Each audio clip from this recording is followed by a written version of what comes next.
What's cracking, guys? Omar Isaf here with, once again, the man himself, Silent Mike. Mike, what's going on, buddy? What's happening, internet? What's happening, buddy? So first, before we go on, Yeah. there's a requisite amount of shoutouts you need per video you've requested. You want to shout out your channel? So I don't know how much you guys know about YouTube, but on 10-minute videos, we can now place our ads. Right. So you can place it 3, 5, 10 minutes, whatever. I would like my own ad on this video every 3 minutes. So you can start the timer. I'll answer all your questions. I'll try to inform these guys. I'm going to try to be entertaining and informative for your fans because I know this channel has a high quality and I want to be at that level. It's got a history of it too. But I also require on our contract that I signed earlier, every 3 minutes, you guys need to go subscribe to me every 3 minutes. So turn on notifications also, Sound like with 2 Ks. No, it's not. That's only Instagram. On Instagram. Dude, I switched it. It's actually what / you taught me, right? / So it's just YouTube / Silent Mike. Oh, on YouTube. I own that shit. Okay, so we got that out of the way. The thirsty likes. Yep. Start the timer. We can actually get in the content of the video. We're in it. We want to talk about a powerlifting body transformation and how that differs from bodybuilding. Oh, yeah. And that is because, Mike, recently now, I first helped you, it'd be probably a year and a half ago. 2.5 years ago. Oh, 2.5 years ago. We've known each other so long now, bro. It was a long time ago. Yeah. Because you got me to about 190, 195. Yeah. And what did you start at for that cut? Probably 210, 212. So about 20 pounds. Oh, yeah? And we did it pretty fast because I'd never gotten like lean since high school, which doesn't count. And then I know because I spent a good 2 years basically bulking. Right. Yeah. And you got a hell of a lot stronger. What are your current best lifts? It was around maybe 220, I think, when you competed? Yeah, so I competed around 225 or so, and that was 1602 total. Yeah. And I was kind of disappointed with it, to be honest. But best squat and stuff overall, 590 squat, 405 bench, in the gym, whatever, and a 705 deadlift. Yeah. So those are huge lifts. With that being said, you didn't like where your body was at. What was your highest weight? Heaviest I got, and this is a lifetime PR, 234. When I stopped playing college basketball, I got to 230, like a depressed 230. Because I wasn't a fat and sad. Because I lifted, but not really. So that was a worse than 234 because I have some muscle now. You actually look. We're obviously gonna be showing photos. You actually looked, I think, solid for 234. Like as good as at a frame of what 5'8", 5'9". Yeah, you can hold 234. It could be worse, but it's definitely not awesome. Yeah. So what made you decide this time? Then we're gonna go over this recent transformation that you're currently still going through. Yeah. Right. You've lost about 25 pounds. So hey, when you think about it like that, it's a lot. Bad. It's a lot. So what made you decide, fuck it, I'm tired of being this way? You know, because there is a stereotype towards powerlifters, perhaps, that they're kind of fat and fun. You know, they're a little bit heavier. Without getting too deep, there are heart problems in my family. Oh, shit. I'm becoming 30, and not that 30 is old, but people are passing away. At 31? No, really though, like at 40s, That's 50s, and not in my family necessarily, but in in Hollywood and just the world, it happens. And I feel healthy, I feel fine, I have no health issues whatsoever. Blood work, all that's great, but I know if I hung out at 230 for too long, it could easily be my weight. And then 230 becomes 250, and then before you know it, it could. You know, if I don't stay on even 230, I had a clue of what I was eating. Right. I wasn't being a total YOLO, as Omar would say. So 230, you weren't a complete YOLO. I know you have a love for food. I ate a lot, but I wasn't just obnoxious. Sorry, Mike, what were you doing?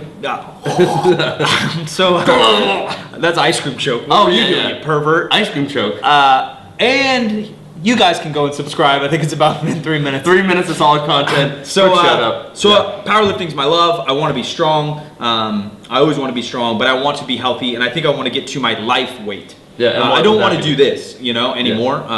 And so I don't know because I just want to be lean and healthy. Right. But in my head, I was 195-ish with you. I think I put on a good amount of muscle. So if I'm 200-ish with life and doing cardio for fun, I like to ride my bike, just like little things. Without getting out of walks on the beach. But I do like to cruise around, man. Fixie life.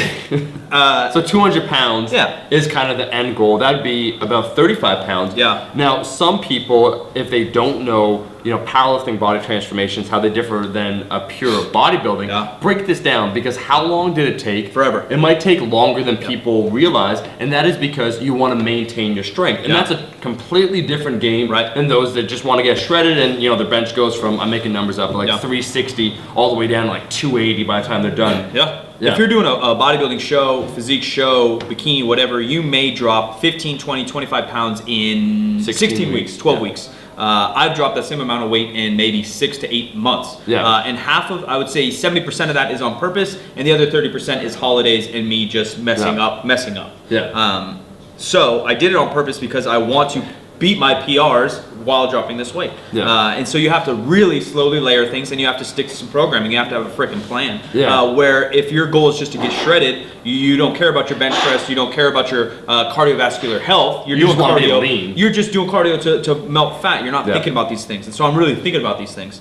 So instead of just going 5 days a week cardio, dropping 500 calories a day, I took away 200 calories a day. I did cardio once a week for probably a month, maybe 2 months. Difference was your calorie deficit was a little bit smaller. Way smaller. And then what have you changed? Like, talk us through the last 6 to 8 months losing 25 pounds.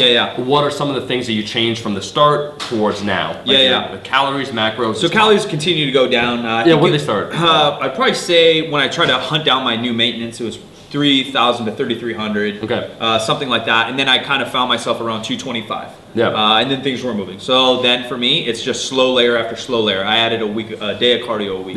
Just cruising, walking, riding a bike, whatever. Then I got to 222, hovered for something I've learned from Alberto and Eric Holmes. Guys talk about keeping your macros or a system down for up to even 4 months, and things may change. And that it may not be a plateau if it's even 2 weeks. So I try to really live that because I want to eat as much as I can so I can train as hard as I could so I can keep my things. So 1 day of cardio, 222, something like that. 2 days of cardio, 3 days of cardio. Took away more calories, and I would kind of do it like that. I would add a day of cardio for a month or two, and then ride that out. And then if I couldn't, then I would take away a little more calories, add another day. So right now, 4 or 5 days a week of cardio. And what are your macros at? 20, so the actual breakdown is about 240, 250 grams of carbs, 70, 75 grams of fat, and 200, 210 grams of protein. And then when I kind of go by feel, but I also just try to do it every 3, 4, or 5 days, a little bit higher carbs. I'll just get up to like 300. So you've had a clear plan, you have a clear idea of what you're doing when it comes to this transformation. You're also happy so far with the progress, I think, right? You're doing well. Strength feels good. I'm worn down, but I've also picked up other hobbies like riding a bike for fun, and also weightlifting. Weightlifting. But I'm also just blessed that I kind of work for myself. I do work for myself, and so I can train. Free agent style, like. I can train like a professional athlete. You know, I have every Tuesday, Thursday, Saturday. I train all day long, and I can just eat, train, sleep. So I am blessed in that nature, where that's not realistic for all people. Now, Mike, 2 final questions. One, what are some problems you've had on this cut so far? Let's break this down. And then 2, advice for people out there that are similar to us. Once again, like we released part of Kaizen, that strength fat loss program that did well, that people are getting great results. That's a different, again, it's a different mindset, I think, and this is kind of the point of the video, between a powerlifting body transformation and what you traditionally see with a bodybuilding transformation. It's slower, more methodical, it's more strength focused. I think you hit it on the head. That is my number 1 issue, is having my own patience. I preach patience, I preach passion, I preach confidence, and I preach all these things, not because I'm a master of them, because I'm reminding myself that they're difficult for me, and so I imagine they're difficult for you. Because you guys always talk about, I talk about being humble, I talk about being passionate, I talk about all these things, and it's speaking to myself, right? That's what I think a lot of teachers do. Constant reminder. So being very patient, knowing that I can sit at 222 for a month and I'm still doing okay. Taking the averages of my week diet loss rather than my low, because everyone's like, oh, weighted average. Because sometimes you'll gain half a pound, you'll gain a pound. Your weight will fluctuate in a week just based on water, sleep, stress, little things, and without freaking out, just like, it's all right, my weekly average is down, I'm heading the right direction. And that applies really well to Kaizen, just because people are messaging me, hey man, I lost 10 pounds on Kaizen in 12 weeks. awesome. Yeah. But they want to lose more weight. Like 15 pounds or 20 pounds. Yeah, well, it's just, dude, it's like just repeat the process. Yeah, you hit PRs on all 3 of your lifts. Yeah. You've lost 10 pounds in 12 weeks. Right. You're winning. Right. You're doing really well. I think the issue is patience, and then they don't know what to do. Well, what you do is you just repeat. And so that's what I did. I rinsed and repeated. I kept my training the same. Maybe would take away a little diet. And it's just patience. That was literally number 1 issue. Everything else has been pretty good. Travel doesn't help my situation, but controlling obviously my environment, my food, going to the same restaurants, I can track a little bit better, but it hasn't really messed it up too bad. I think it's kind of funny because often what we say, it's not super sexy because it's not flashy. Yeah, it's like the tried and true, but it is the truth, right? And sometimes people need to hear that. Mike, any closing words you want to say about this transformation, anything to the people out there? Give yourself a shout out. I think that based on anything, any kind of goal, bodybuilding, powerlifting, athleticism, that your best form is always ahead of you. And that sounds philosophical and guru and but it's just the truth. You know, I'm 28 now. When I was 18, I was like, oh, I'm gonna be sick when I'm 25. I'm gonna look sick, I'm gonna be strong. And then when I'm 25, like, oh, like when I'm 30, and then now that I'm 28, I'm like, no, dude, like I'm still gonna be my best. I'm gonna be my best around 35.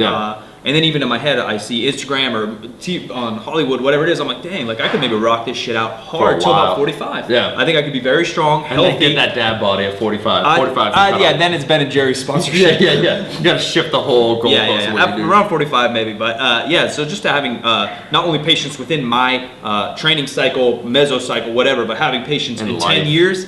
Just chilling. Like I'm gonna be healthier. I'm gonna be happier. I'm gonna look my best down the road. And there's just always things I can improve upon, whether it is my diet, programming, whatever, just constantly chipping away.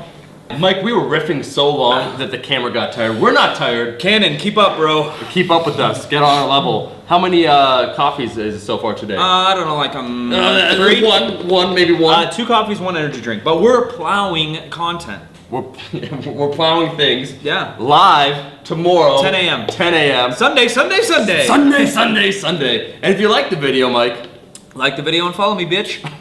and I'll be seeing all you guys, my rascals, in that next video. Peace.